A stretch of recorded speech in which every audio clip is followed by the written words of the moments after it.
Welcome to Climb Moab. Before you get started, we have a few things we need to cover first. We have a bouldering wall, a top rope wall, and a kilter board. We also have a fitness loft, 2 bathrooms, 1 shower, and a community area. Our facility rules are posted prominently throughout the gym, but here's a quick rundown. Everyone must check in upon entering the facility. You can do so by talking to a staff member or by swiping your active membership card at our check-in station.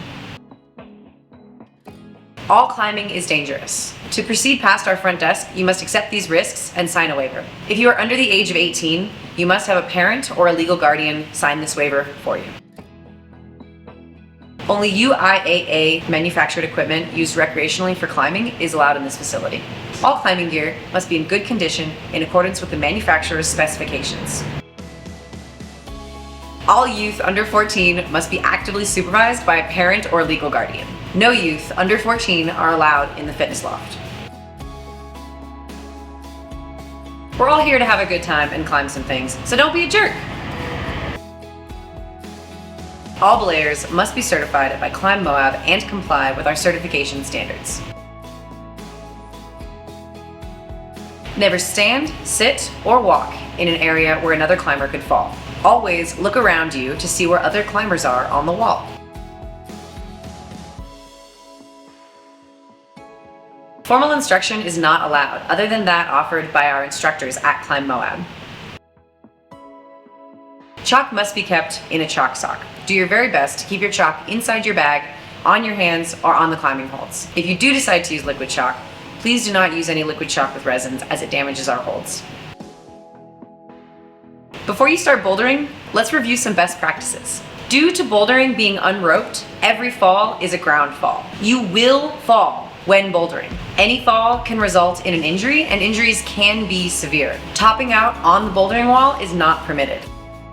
Top roping, however, involves climbing with a rope, a harness, and a belay device. Top rope certification is required for climbing in this facility. Please follow up with a staff member if you would like to become top rope certified. You may boulder up to the blue line of the top rope wall without using a rope.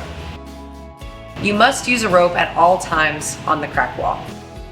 When bouldering, holds may spin or break, which can cause unexpected falls. If a hold should spin or break, do not climb on it and alert staff members immediately. There are many unforeseen risks when climbing. At Climb Moab, spotting is not required. If you do plan to spot someone, please ask their consent first. At Climb Moab, we use the V scale to grade our climbs. Routes are clearly labeled from VB for beginner all the way up to V10 plus for advanced. VB or V0 is a great place to start if you're new to rock climbing. Only climb within your abilities or at the difficulty you are comfortable with. At Climb Moab, we have 14-inch foam padding. This padding is intended to help absorb a climber's fall. However, it cannot prevent injury. Seams may separate, and please alert a staff member if you notice soft spots or unevenness within the mats. When bouldering, always be aware of your surroundings. Falling climbers will not see you below them. Always make sure your landing zones are clear of humans and other objects. If someone is already climbing, they have the right of way, so let them finish their climb before you hop in. Let's go over falling technique. Before you fall, spot your landing. Relax your body, bend your knees and elbows. Pull in your arms and avoid extending your arms behind you to reach for the floor. Absorb the impact with your legs bent and roll backwards onto the ground. We recommend you only climb to the height you feel comfortable falling with proper technique. When you complete a boulder, it is best to down climb rather than jumping. If you are new to bouldering, you should avoid climbing to the full height of the wall until you feel comfortable with proper down climbing and falling technique. In the event of an emergency, please note that there are 2 exits in the building, one at the front and one at the back. Watching this video does not mean that you will be free from harm. If you have any questions about the risks of climbing, facility rules, your responsibility, or anything else about climbing at Climb Moab, please ask.